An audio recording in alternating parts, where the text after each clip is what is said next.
Welcome to Tampa Home Talk with your host, native Tampa real estate girl, Katrina Madewell, a full-time, passionate, out-of-the-box thinker, love for home ownership kind of realtor with over 21 years of combined mortgage and real estate experience.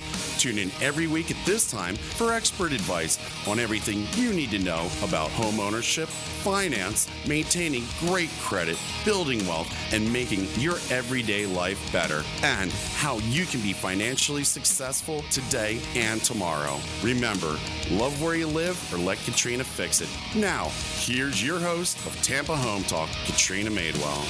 Hey, thanks for joining us today for Tampa Home Talk. I'm your host, Katrina Madewell, and we have another excellent show lined up for you today. We are in the studio with my pal, Chris Lombardo. Welcome back to the show. Thank you, Katrina.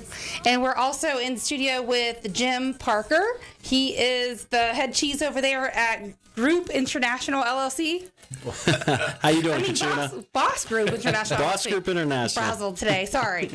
And so... pretty dynamic background. I was going to introduce you, but you might do better introducing yourself because I'm like on a roll today. But you're the president over at the Business Brokers Association of Central Florida. Is that right? It is actually the Business Brokers of Florida. It's the largest business broker organization in the world. And I'm the president of the Central Florida chapter. It's a fantastic organization. I've been a member now for 14 years. It's an absolutely fantastic organization. And you also serve on the state board. The state board of the BBF, yep. And BBF is the Business Brokers of Florida. Okay, thank you.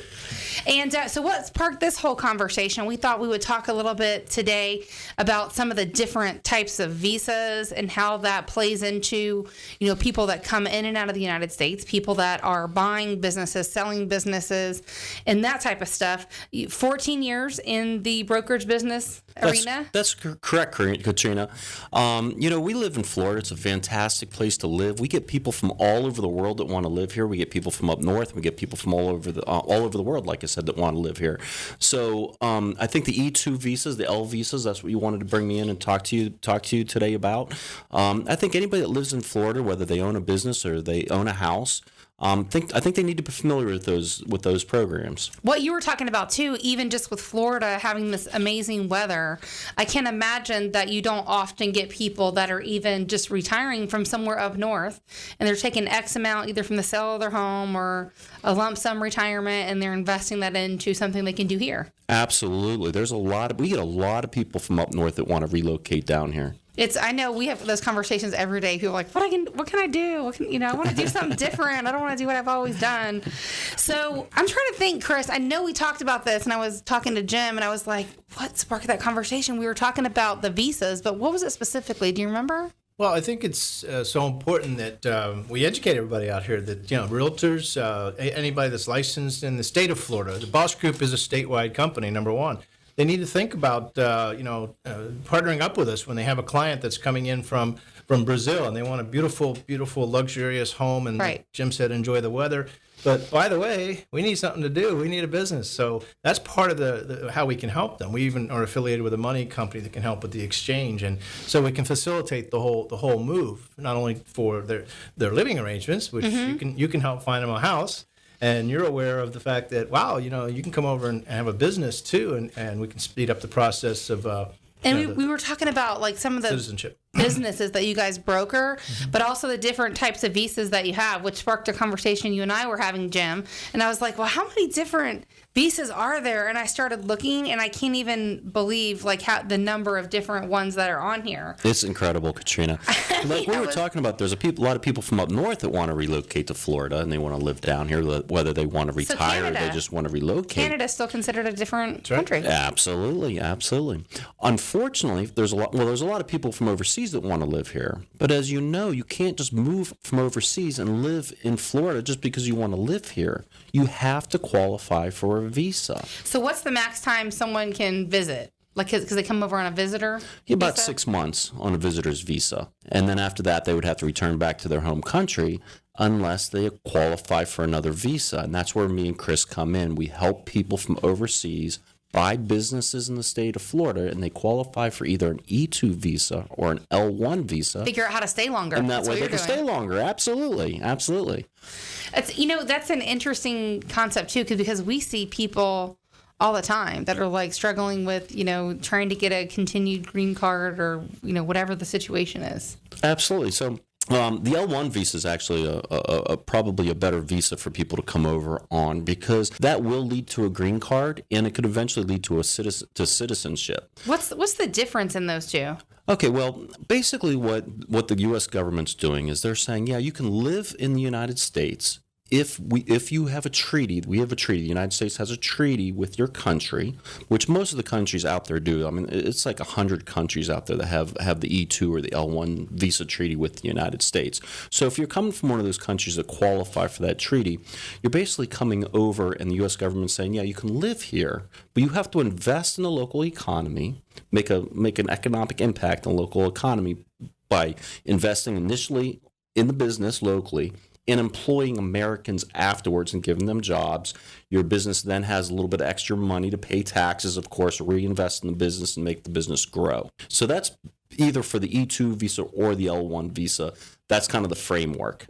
Now, the E2 visa is basically they come over. They have to employ at least 2 full-time Americans. They have to make enough money to live off of. That's approximately $50,000, and they have to make that initial economic investment in the local economy and buying a business per se, and that's usually about $100,000. So what's if someone is there a minimum number? You sell businesses all different prices, We all different like big types, and all small, different you sell them businesses. all, We right? sell businesses for $50,000. We sell them for millions. Okay, and so what's the minimum someone could jump in? Like we talked about a couple of these companies that were like running to the ground, or What's the minimum? Yeah, what's the minimum? Is there a minimum for the visas or no? Yeah, well, it's strange because the U.S. government does not say this is the minimum you need to spend to invest. They just say you have to make a substantial investment. That's all they say, and they don't say how many Americans you need to employ neither to get that visa.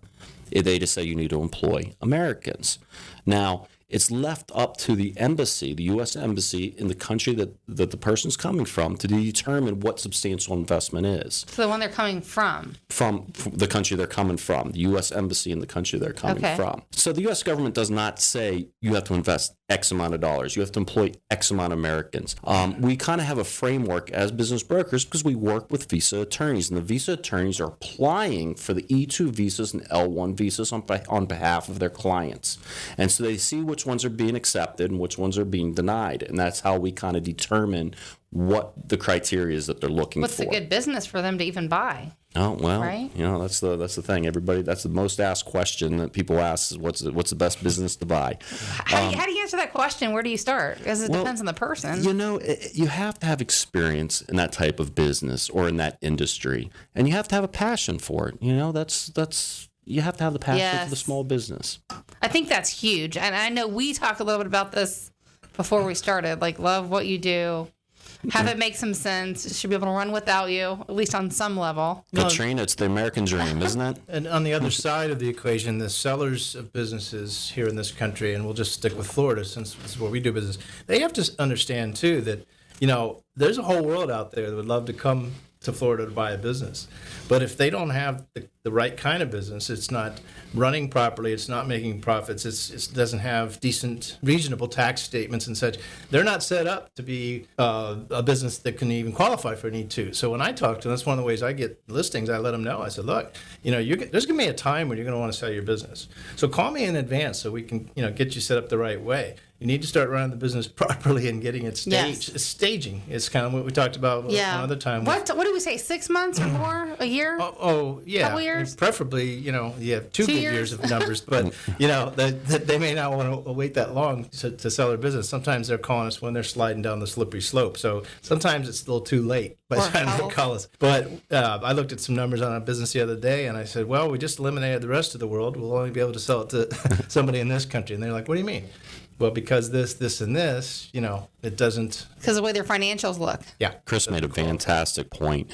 So many of the people that want to sell their business, they unfortunately come to us at a point when they have to sell it immediately. Whether there's an illness or a divorce or their spouse got offered a job out of state, they need to sell the business immediately. It's always fantastic when we have the opportunity to meet with the business owner a year or 2 years before they're planning on selling, because then we can work with them to set the business up so that, one, it's most likely going to sell, and two, for the highest price they can possibly get for the business. And this is whether it's somebody from buying it from overseas, whether it's somebody who's local is looking to buy it, or whether it's somebody from up north looking to buy the business. I just love when I have the opportunity to work with the seller for a year or two before we actually bring the business on the market. It's no different than our industry and, talking about self-employed buyers, right? A self-employed buyer, many times the conversation we have to have is, hey, you write off way too much stuff. They're only going to give you the bottom number. Even though you're looking for every tax benefit, it may take at least 2 years to plan and prepare and get those numbers right to even Exactly right. be able to get them to buy. So it's kind of the same thing, only in reverse. Absolutely. For small business owners, part of their biggest nest egg is when they go to sell that business. And if we can maximize that sale price for them, that's going to be better for them. And I know we didn't touch too much on some of the requirements to get a visa. We didn't talk about that yet, did we? Okay. For the business owner, for the person looking to sell the business, they're going to need 2 or 3 years of good tax returns to submit on the buyer's behalf to the embassy. That don't show a loss. And they're going to need to have... very little important nuance, I'm sure.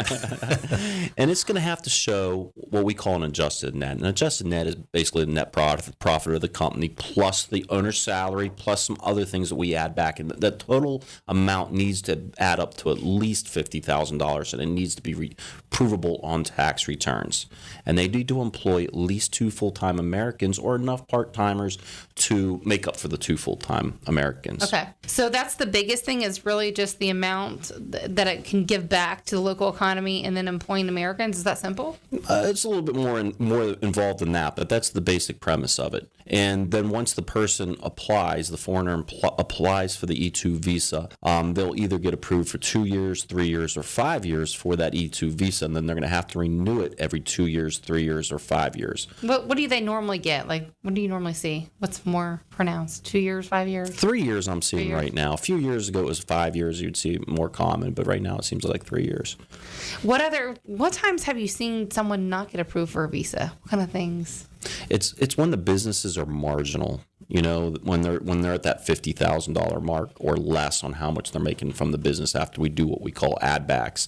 When me and Chris are working with people from overseas looking to buy businesses, we'd really like to get them into businesses that are making $75,000 or more. That's provable on tax returns. Now, is it an option to bring their business, whatever they're doing in another country, to bring that here? And start a business? Well, Katrina, now we're talking about the L1 visa. Okay. This is the greatest visa because the E2 visa, the unfortunate part about the E2 visa for the person coming from overseas is that it's never going to lead to a green card. It's never going to lead to citizenship. It's like, hey, this is always temporary. It's always temporary. They're going to have to renew it every 2 years, 3 years, or 5 years. And then that's it. Do they re-look at the numbers every time they renew? Yep, they sure do. So it's not like they can buy this business that's profitable and then... And let it slide. They have to keep their numbers up there. Actually, they're supposed to keep improving the numbers, and they're supposed to be growing the business constantly.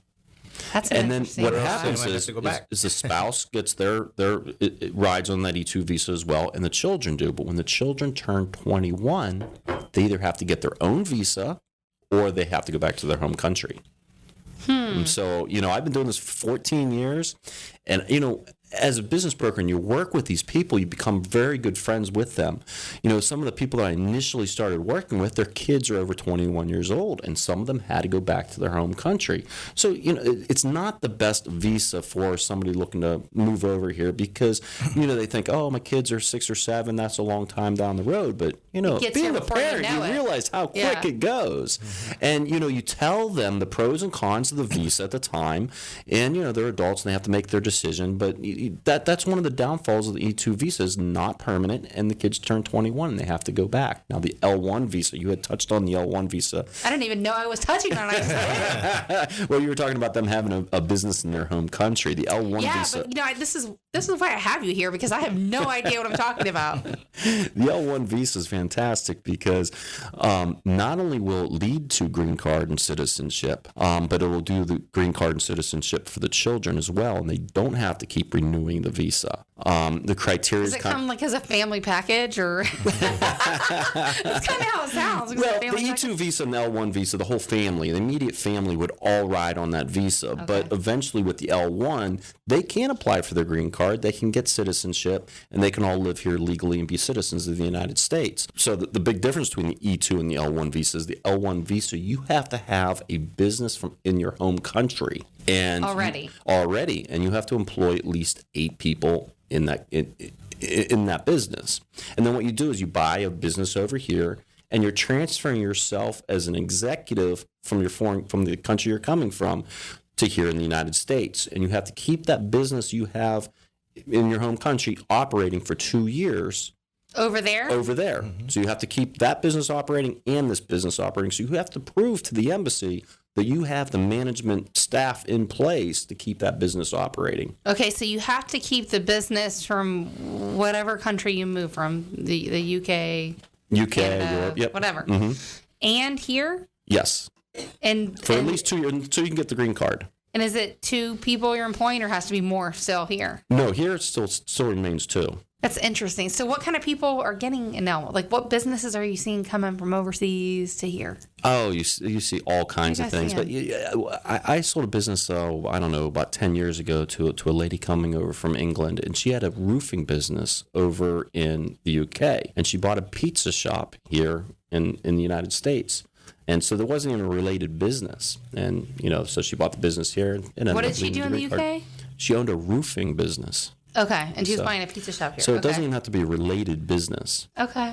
So you can see that the L1 visa is so much better of a visa because of the citizenship and everything. And actually you can get it processed quicker, but they have to own that business back at home. And that's the tough part. And probably my guess is, and I don't have any way to substantiate this, but my guess is only about 5%, 10% of the people coming over on visas would qualify for the L1 visa. The E2 visa is the most so it's easier to important get. visa, yes. So obviously there's a lot of moving parts that you can hear and see. And so having an expert like Jim to have my... to chime in on this. Yeah, to learn from is amazing. And so there's a lot of people out there who don't realize, even, just the regular real estate agent out there can benefit by this, by, tapping into Jim's knowledge. I mean, Boss Group has this expertise at doing this. So when they come across the client that wants to buy a house, and then they say, well, this happened to me recently. They bought a beautiful home from a friend of mine that's a realtor down in Terra Verde.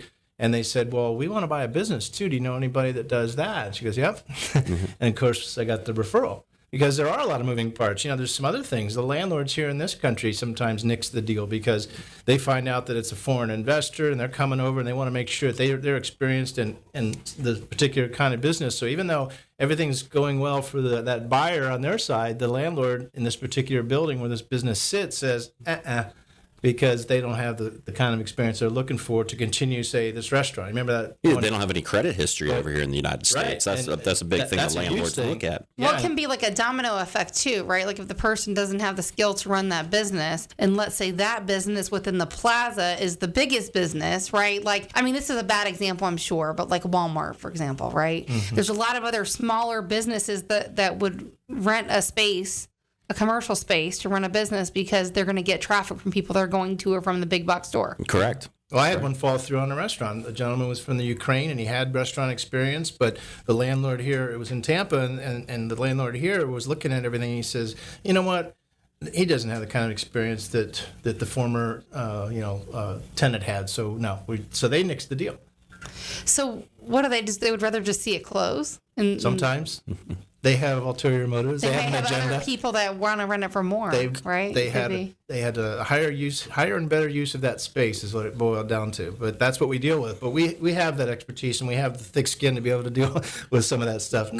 Not always coming out of it with flying colors, but nevertheless, Katrina, I would like to pause for a second. Your listeners out there, the ones that never heard of the E2 visa or the L1 visa, they might be, well, this doesn't apply to me, and this must just be a really small niche market. It's not. The E2 visas, the L1 visas, these people coming from foreign countries looking to buy businesses and move over here, it's a huge, huge business, and it's a domino effect. It's not just buying a business and somebody looking to sell their business, but the homeowners. They need to buy houses when they come over here.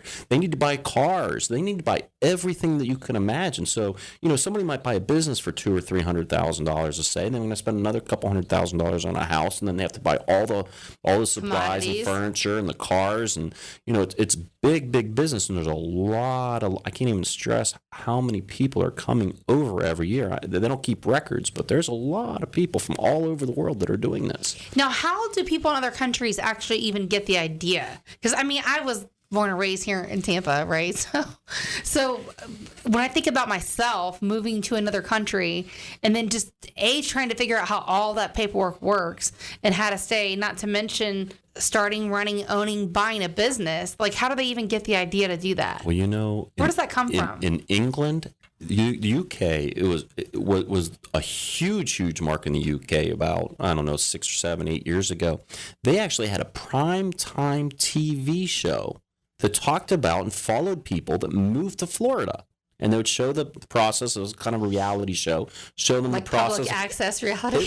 They would. They would follow these people buying a business and buying a house, and they aired this during prime time. And so many people back then wanted to come over. It was incredible. I used to do trade shows in England, throughout England, and I'd go over there for a week at a time, and I would attend these trade shows, and I'd be trying to talk to 3 or 4 family members, and I would literally have a line of 40 or 50 people in line waiting to talk to me. I only got a chance to talk to everybody for about 2 or 3 minutes because there were so many people that wanted to learn about it. That's nice at a trade show, right? Where a lot of people are sitting around waiting for people to come up to talk to them. It was amazing. The vendor next to you is going, what are they doing? I want to sell that. I think we're lucky because, in Central Florida, you have Disney World and you have Universal. So you have all these people from all over the world that are coming to visit Florida. And they're seeing the sunshine and the skies are blue, and they're seeing our houses. Our houses are a lot bigger and cars are bigger. Everything seems newer. bigger over here. And they say, I'd love to live here. And they start looking into how can I move to Florida? How can I move to the United States? And so they start doing their research. And that's how it all begins. And they find an archived episode of Tam Talk talking about the visa Tampa Home program. Talk. Tampa Home Talk. Tampa Home Talk. I said it fast. So, I lost my train of thought, Chris. Sorry It about happens. that. And then Chris is holding my fingers at me back there. So what kind of questions do you get? Like when you're trying to answer questions at that trade show, for example, in 2 minutes, that's not going to... I'm surprised you didn't extend your stay over there and get yourself a visa. They would ask the questions of, they really want to know how to come over and what kind of businesses they could buy. That was probably the most important. And we always wanted, it's a big move, Katrina. You're moving your family. You got young kids. You got a spouse. You're moving away from your family and friends, and you're coming over here. You've got enough stress and enough pressure on you that I always wanted to place, or I like to place those people in the businesses that are not overly complicated. And when I say that, every business has their, nuances and complications and exactly. But they're really big on the lawn care businesses, the pool care businesses, sub shops, ice cream stores, those type of things. in high traffic tourist Disney type areas. Property management companies, and yeah, exactly. Well, you're listening to Tampa Home Talk, and everything happened so fast. I don't even know if I had a chance to say welcome to the show, but welcome to the show at the halftime mark. Right, Chris? You love that. Where's your whistle? I'm your host, Katrina Madewell. If you missed any part of today's show, talking about some of the visas and how you can apply or get one to buy a business and that type of stuff, hit us up on our website at tampahometalk.com. We're also on Facebook and Twitter, and all of our shows are available on a podcast. So if you missed any part of it, check it out there. We'll be back in a few minutes, and we're going to continue our conversation on visas. Back when we return. Welcome place, and now you can't stand to think. And it's already started without you, so far.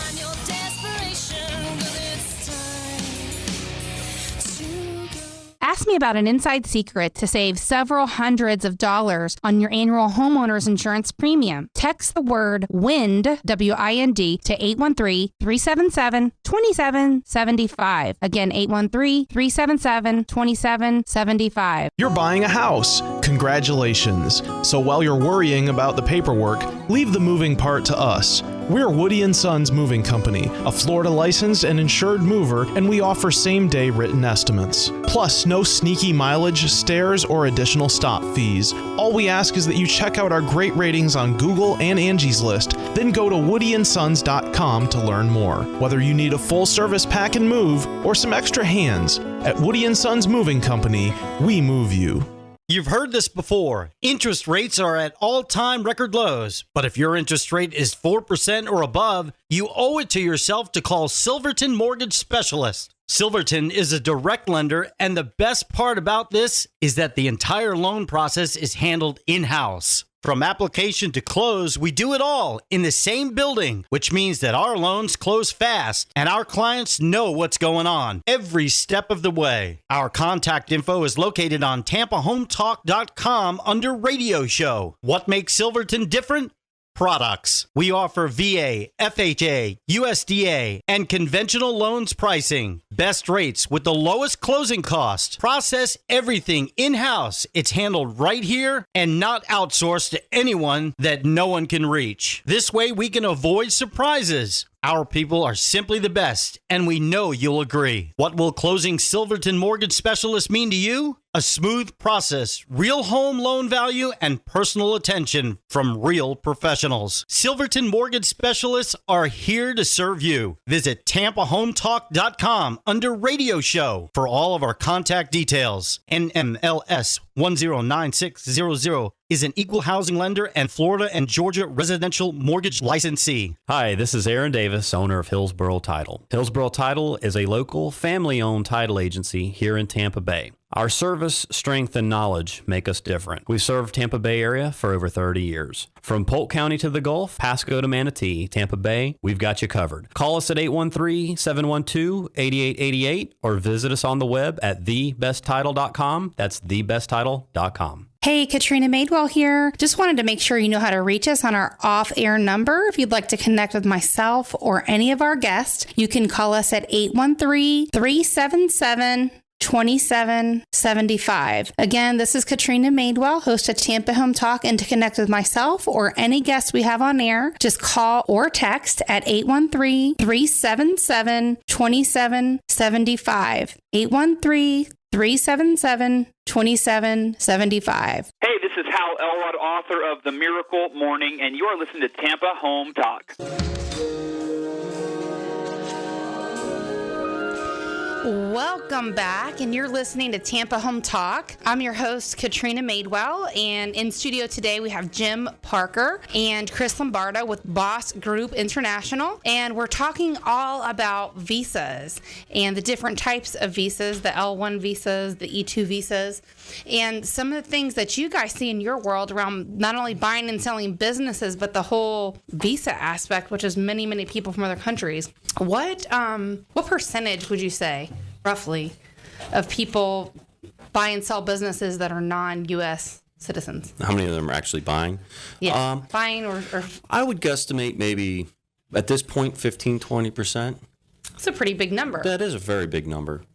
We get a lot of people from up north, and we get the locals, but the international, that's not something you can discount when you're selling your business. And how much of like Canada and Mexico touch on that? Because they're kind of like our neighbors, right? They're all part of North America, but Mexico not so much. Yeah. Canada in the last couple of years, it's just 10, 12 years ago, I didn't know anybody was coming over from Canada. But in the last couple of years, that's become a huge market. It used to be 90% of the people coming over were from England, and I think it had to do with that reality show that was airing on prime time. But in the last few years, Canada's become very big with people coming over, as well as Venezuela, Brazil's huge as well.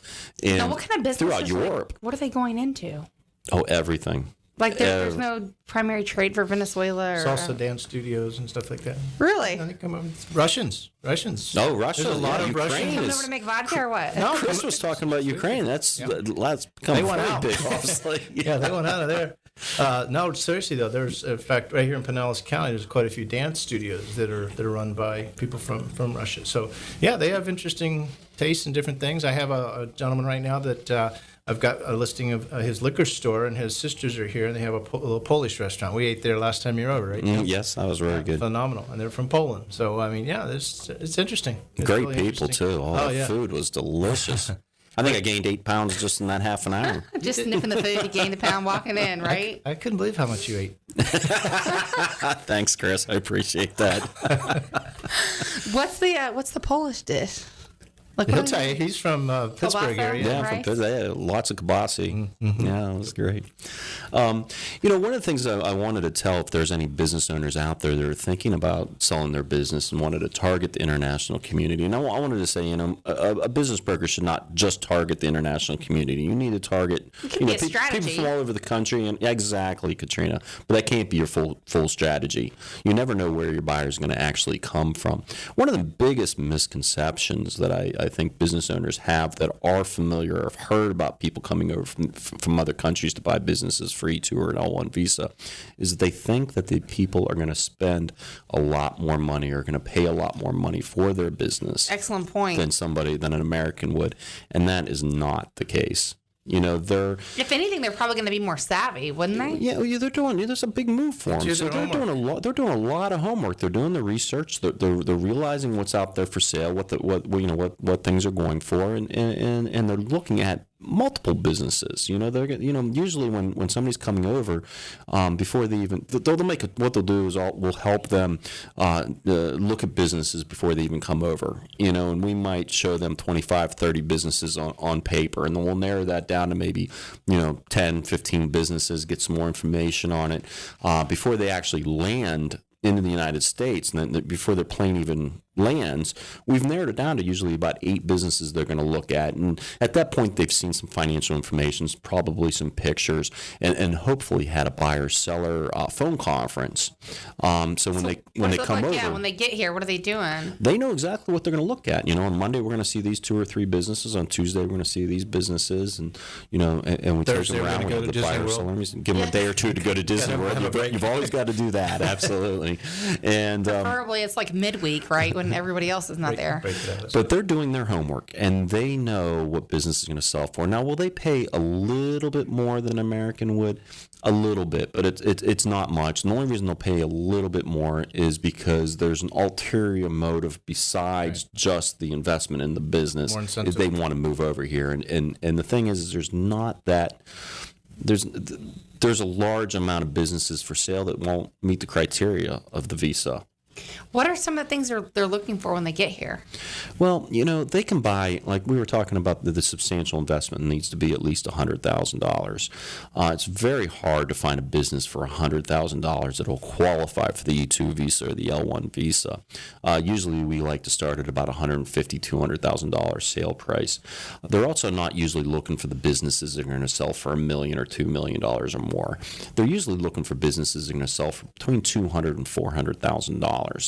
These are, usually not the very, very wealthy people. They're middle class coming from the country, and they're from these countries, and they're selling their house, and they're getting equity from their home, and they're transferring Probably most of their assets, even. Exactly. So It's a big move. they're usually looking to spend a couple $100,000. So that's the key price range is between $200,000 and $400,000. The book's got to be clean on the company, and they want to find businesses that are not too complicated to operate. What's an example of a few of those that are in that $200,000 to $400,000 price range? It could be anything. Pretty Lawn simple. business. A lot of people buy lawn businesses, pool businesses, sub shops, ice cream stores, those type of businesses. Good time to segue actually into another type of visa that it doesn't necessarily benefit us as business brokers necessarily, but it's called an EB-5 visa, and the requirements are a little different. So those folks that have the $500,000, the $1 million or whatever, they can come over to the States and they invest in what's called a regional center. So we're affiliated with some of those regional centers. There's probably 6 of them going on in Miami right now. It's huge right now. So a lot of Brazilian people that have, a substantial amount of money to work with, they still might want something to do. So they still might want to buy a business from us, and they still need a house to live in, but they know they can come over on the EB-5 visa, and that's a $500,000 minimum requirement. And it's stage parked with this regional center, which is typically a development that's going to take 5, 6, 7 years maybe to complete. And they're going to only make a very small percentage on their money, but the visa can happen. The green card actually can happen very quickly, and sometimes even under a year. And we deal with the immigration attorneys that they're on top of this. Just like you go to a CPA to get your taxes done because the laws change every year. Well, that's why we have immigration attorneys that we work closely with, because they're the experts. We have general knowledge, but we always tap into them when we need specifics, and so they they help us along with that. But that has presented an opportunity for me in the past too, where again they bought a house, they wanted something to do, but their money stayed parked in the regional center because the incentive was the green card comes quicker. So that's another whole class, and that's the smaller class, of course. But and explain that to me a little bit more. So they're bringing 500,000. They park it in the regional center, which does what exactly? A regional center is designed, and this, a lot of people don't realize this, but this country, we put a lot of things out there to attract the foreign money. The E2, the L1, trying to make it very affordable. Besides our beautiful weather here in Florida and the opportunities, we want to have their money come and invest in America, right? Makes sense. Well, the EB-5 is at a different level. It's it's a higher level. So a regional center is put together with this foreign investment capital, and the minimum requirement is $500,000. So that money is coming into our country to redevelop an area. It could be a partially blighted area. It could be an example was up in Tennessee, right outside the Vanderbilt College area. It was a $46 million project, which this particular company that we deal with quite a bit, they finished it recently, and everybody got their investment paid back plus a little interest. And so that's not to say they're going to earn some interest. Well, a little bit, but the incentive really is they get their green card much quicker with the EB-5. And it doesn't necessarily have to be a regional area either, but then it turns into $1 million investment. They have to make $1 million investment. So what's the time frame like? It's the United States, capitalism at its best. That's right. You're basically buying your way into the country. Yep. How does it beautifully said. Do they? I know you have to have your passport. Obviously, you come, but when do you actually get the visa? How long does that process take if you decide you're buying a business? Well, let's take this an E2 visa or an L1 visa. That they would. I was explaining earlier that we would start off by showing them a bunch of different businesses on paper, and before they actually land on their trip out here to look at the actual businesses, we'll have narrowed it down to about 8 businesses for them to look at, and they've already looked at pictures and financial information, probably had a phone conference with the seller, and then we take them around for a week and actually show them the business physically, and then usually at the end of the week or a couple weeks after they return back to their home country, they'll put an offer in on the business, and if it's accepted by the seller, we'll go through the same process that we would do with an American. We'd go through the financial due diligence. We would talk to the landlord, and et cetera, et cetera. Once we get through everything that an American buyer would, the visa application would be put together by the visa attorney. And that application is about 2 inches thick. And I imagine that business sale even is contingent upon that visa. Absolutely. Right? Yeah, it should be. It should be. And it's contingent on them getting their visa. But usually, I haven't had that many visas over the years. I've been doing this for 14 years. I've only had a couple where they weren't accepted. You're working with the attorney very closely. You know what criteria the attorney's looking for. Right. And the attorney's not going to spend their time putting together an application that's going to be denied. You want to make, these people need to be with visa attorneys that are very seasoned, and they do it all the time. So when that application is sent to the U.S. Embassy in the home country that they're from, it could take anywhere from a few weeks to a couple months. It depends on the country that they're coming from. Canada's not that bad. You're probably looking at about 30-day period of time to get it processed. Other countries, it could take up to 2 or 3 months. I know for England, back in the mid-2000s, it was taking 6-7 months, if not longer, to get it through, because there were so many people that were applying, and overnight it kind of just everything got back. But yeah, it got bottlenecked. When I first started doing visas, it was back in 2001, 2002. There wasn't that many people coming over on E2 L1 visas. I remember talking to business brokers and saying, I've got a buyer coming from England on an E2 visa, and they were, what's an E2 visa? And I'd have to sit there and explain to them what an E2 visa was. Now, if you're a business broker anywhere in Florida, you know what an E2 visa is. Back then, most business brokers didn't know what it is. So, then they went through that period. It became so popular that things got backed up in England. But, usually 60 days. And your business broker, you should be able to give you an idea of how long it would take, because like I said, they're in communication with the visa attorney. So just like their tourist visa is 6 months, they can come hang out. Is that what it is, a tourist visa? Yeah. And then if it is something like that where it runs after or past 6 months, do they have to actually go home and come back? Well, usually that's what they do is they come here, they actually see the businesses, firsthand. They talk to the seller face to face, and then they go back home. And then we handle, the negotiations of the contract while they're at home, and we're doing the due diligence and doing all the information on the business.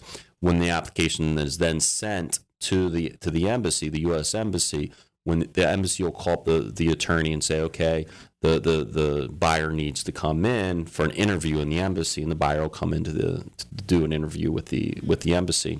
And if they get approved, are they doing any of this by Skype yet, or no? No, sorry. Curious. They'll stamp the visa and the passport, and they'll take the passports from every family member and stamp in the passport the E2 visa or the L1 visa, and then the people will leave them, and the embassy will hold on to the passports. They'll mail them to their home address in their country. So they keep their passport? Well, they want to mail it to the address that they put down on their application, so that they know that they're still living in the country. Wow. Yeah, because they're not supposed to be living in the United States yet.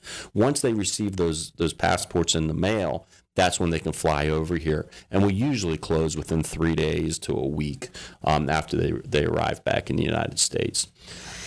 So it's so interesting, that whole conversation, especially when somebody like me doesn't know anything about it. Well, I'm trying to give it a very broad stroke, Katrina, because I'm trying not to bore your listeners. It's very involved, actually. You were saying that the L1 is they're more preempt to get their green card. But if someone comes over like on the E2, like you're saying, which is easier to get, how many times do you see singles that come over on that visa and they end up marrying an American citizen? Does that happen? No, I've never seen it. Everybody I've ever helped with it's funny. Everybody I've ever helped get a business for an E2 visa has always been a family. I did, however, really? I had this one couple. Their kids were, I forget how old at the time. They had a daughter that was maybe 9 and a son that was 7. They bought a business, became really good friends with them. They're great people, and they got their E2 visa. And I stayed in contact with them over the years, and we would go out from time to time. And their daughter ended up marrying an American, and that's how she was able to stay in the country after she turned 21. Well, you would think that would kind of be the natural course of progression anyway, right? Yeah. I mean, that might happen if they're here. Yeah, it might happen. Some collateral benefit, if you will, that my family has derived from this knowledge that Jim has imparted on us. I was just a sponge listening to all this, because this was totally new to me too. I know, right? And he taught me this, years ago. And my daughter had a nice little business over in Central Florida in Longwood, and she wanted a bigger space. And she was telling me about this business that was down in the corner, and she had a little med spa, but she she needed more space. Her business was thriving. And she was telling me about this lady. So I drove over there from here, and you help your daughters out, right? So I sat down with this lady. Come to find out, she was failing, and she admitted she knew she was going to be sent back to her homeland, but she didn't really care, because she kind of wanted that, And so I just listened. I just sat there and listened to her. I wasn't taking advantage of her. I just listened to her story. And I walked down to my daughter and said, honey, you don't have to buy our business. Just hang on. Now, we didn't benefit by that financially, unfortunately. Jim's like, you did what? Yeah, but sometimes it was my daughter. Have to do the thing that's right. That's right. And so I said, just hang on. And sure enough, one day she went down there, and it was all closed up, and they went to the landlord, and they got the space. So she ended up getting the space because of it. Just waiting it out. We even talked about that a little bit before, I think. Maybe. It seems like we touched on that. Or you and I talked about it. Maybe at lunch or something. Maybe. So I know that you promised also you were going to talk about some tips. Towards the end of the show, we're going to talk about some tips to get the most out of selling the business, preparing it, preparation, some of the cash cows that you see. Katrina, I would love for us to talk a little bit about to business owners and how they can maximize what they're going to get from their business. There's certain things about the business that we have no control over, and the seller really doesn't have any control over. The longer the business has been in business, the more appealing it's going to be to a buyer. A business has been in business for 40 years is going to be a lot more appealing than a business that's only been in business for 6 months. One of the things that I see a lot is business owners not reporting all their cash, and especially depending on the kind of business. Absolutely. Yeah, that's the number one thing that a business owner needs to do is they need to report their cash. That is tax fraud, and if they ever need a bank loan, it's going to be important that they're reporting it. If they ever wanted to sell it for a visa purpose, it's important that they report it. And even if they're selling it to an American, they need to report it. And the numbers when you go to sell your business, you could be a great person. The buyer might love you, but the buyer, and they might trust you, but they're not going to put down couple $100,000 or $1 million on your business without verifying that you're really making what you're making. Just because they like your smile. Well, it's rarely an emotional buy, whereas a house can be. We all know. If you're going to live in a house, you get attached. I can see my bed here. I like that couch. But when it comes to businesses, they're numbers crunchers, and once in a while we have the bigger fool that just says, "Hey, I'm not." And I've had some sellers that they're trying to sell now because they paid too much and they want me to take on their listing, and there's no way I can sell this business because it's not worth anywhere near what they paid for it 2 years ago. So some listings just aren't worth taking because it's going to take a while, to get those numbers back up because they paid way too much. So Jim's so right. You're going to have to prove those numbers. You're going to have to prove them to a buyer, beyond a reasonable doubt. Mm-hmm. Whether you're dealing with cash or reported income, you're going to have to prove that behind closed doors. And we were talking about multipliers. Can you explain what that is? Wow. Our highest multiplier. Well, that's a business that's what we're sale. trying to do is we're trying to maximize how much a seller can get for their business, and we deal with multipliers and I don't want to bore your listeners, but real quick, what we do is the business owner is trying to reduce their tax liability as much as they can, and they give their information to their CPA or accountant, and their CPA accountant's trying to reduce their tax liability as much as possible. That's just what you do.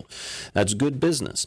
However, what we do as business brokers is we go in there and we kind of try to unravel everything that's going on. So, the net profit of the business might show a negative. And when we get done, we do what's called adjusted net. We're adjusting the net profit. We're adding back things like the owner's salary because that's something that the buyer's going to be getting. Loan. If the seller's got a loan and they're paying, let's say, $2,000 a month on a piece of equipment, well, they're going to be paying that loan off at the time of closing. So the buyer's not going to have that loan. So because it's in someone else's name. Yeah, so $24,000 a year we'll be able to add back to the bottom line. Things that are non-cash expenses like depreciation and amortization, we're going to be adding to the bottom line. And then any a seller's discretionary expenses, things that aren't necessarily needed to operate or operate the business, we're going to add back to that bottom line. And I'm just briefing over this very, very quickly, Katrina, because I could talk for 2 hours and bore your entire audience out there. I don't know. There's one person listening to every single word. When we figure out that adjusted net, there's multipliers that we then multiply over that. And every industry is different. And let's even take restaurants. There's all different kinds of restaurants. There's fine dining, there's sub shops, there's pizza restaurants, there's Italian, ethnic, whatever. Each type of restaurant has a different multiplier. But when you boil it down, most of the time, it's going to be 2 to 2.5 times the multiplier for any business that's got an adjusted net of, let's say, $300,000 or less. As you get more of an adjusted net, those multipliers will go up. However, 2.5 is probably a good number for them to understand. But you got to make sure you're doing that adjusted net properly. And again, it's going to need to be proven behind closed doors. And owners out there, put your financials in good shape. Put procedures in good shape. Just concentrate on your business. Watch your cost of goods. Watch your labor costs. That's going to help you put the money to the bottom line. I remember I worked with a locksmith business a few years ago that I sold. I met with them about 2 years before we brought it to market, and I was looking over the numbers, and the labor costs were outrageous. They were very, very high for their industry. And, I sat down and talked to the seller, and fortunately for him, he was going through a huge growth spurt for the company. I mean, his company was just growing by leaps and bounds. But anytime you've got a company that's growing that quickly, if you're doing it right, you might your labor might be very intensive because you're overstaffing to handle it. And so, I said to the gentleman, when we get to the point where you want to sell it, you got to get your labor costs in line, under control, so you can drop more money to the bottom line. And I consulted with him on a few other things. And 2 years later, when we did bring it to the market, we sold in about 4 or 5 months, which is really good because usually it takes about 6 months to a year to sell a business. We sold in about 4 or 5 months, and he got a lot more money for it than he would have if he would have sold it. Exactly. Yeah. And when I say that, Katrina, I want your audience to understand that it's not maximizing getting, the buyer's not getting a good deal. That buyer that bought that business actually got a much, much healthier, better business. Tangible, yeah. Exactly. He would have bought that business 2 years earlier. It wouldn't have been making the money that it was making. And, it gave the seller the opportunity to kind of put his house in order and set it up. Yeah, when we go on the list of property, we've got to clean it up. Yeah, exactly. On the other side of that, if I may share, I have a listing right now of a restaurant. And any restaurant operator out there knows the numbers. These numbers are pretty standard in the business. I did it for 23 years. I've had several restaurant operators look at the numbers and say, Chris, no way. He can't be running a 17% labor cost. Nobody can do that. If he does do that, he needs to teach me. So they're passing right and left because he's paying people under the table in cash. Well, Chris Lombardo, Jim Parker with Boss Group International, thank you so much for joining me on today's show. Katrina, had a great time. Thank you so much for having us. An hour just flies by when you're having fun. I know. It does, isn't it? So you're listening to Tampa Home Talk. I'm your host, Katrina Madewell. If you missed any part of the show, check it in its entirety. Just go to TampaHometalk.com. We're also available on a podcast and across the web. Thanks so much for rejoining us. Catch us same time, same place every week. For now, we're out. Thank you. 'Cause it's a long, long way from home. There's no reason to belong. How we end up here at all. And I think it's time to think it's time to think it's time to. Curious what your Tampa home is worth? Here's an easy way to find out what homes like yours are selling for in today's market. Text the word value to 813-377-2775 for a free report on Tampa house prices. We'll send you a free report with up-to-the-minute statistics based on all homes for sale sold in your neighborhood over the last 6 months in all price ranges. To get your free report on Tampa Bay house prices, just call or text the word value to 813-377-2775. Hi, this is Aaron Davis, owner of Hillsborough Title. Hillsborough Title is a local family-owned title agency here in Tampa Bay. Our service, strength, and knowledge make us different. We've served Tampa Bay area for over 30 years. From Polk County to the Gulf, Pasco to Manatee, Tampa Bay, we've got you covered. Call us at 813-712-8888 or visit us on the web at thebesttitle.com. That's thebesttitle.com. You've heard this before. Interest rates are at all-time record lows. But if your interest rate is 4% or above, you owe it to yourself to call Silverton Mortgage Specialist. Silverton is a direct lender, and the best part about this is that the entire loan process is handled in-house. From application to close, we do it all in the same building, which means that our loans close fast and our clients know what's going on every step of the way. Our contact info is located on TampaHometalk.com under Radio Show. What makes Silverton different? Products. We offer VA, FHA, USDA, and conventional loans pricing. Best rates with the lowest closing costs. Process everything in-house. It's handled right here and not outsourced to anyone that no one can reach. This way we can avoid surprises. Our people are simply the best, and we know you'll agree. What will closing Silverton Mortgage Specialist mean to you? A smooth process, real home loan value, and personal attention from real professionals. Silverton Mortgage Specialists are here to serve you. Visit TampaHometalk.com under Radio Show for all of our contact details. NMLS 109600 is an equal housing lender and Florida and Georgia residential mortgage licensee. You're buying a house. Congratulations. So while you're worrying about the paperwork, leave the moving part to us. We're Woody & Sons Moving Company, a Florida licensed and insured mover, and we offer same-day written estimates. Plus, no sneaky mileage, stairs, or additional stop fees. All we ask is that you check out our great ratings on Google and Angie's List, then go to woodyandsons.com to learn more. Whether you need a full-service pack and move or some extra hands, at Woody & Sons Moving Company, we move you.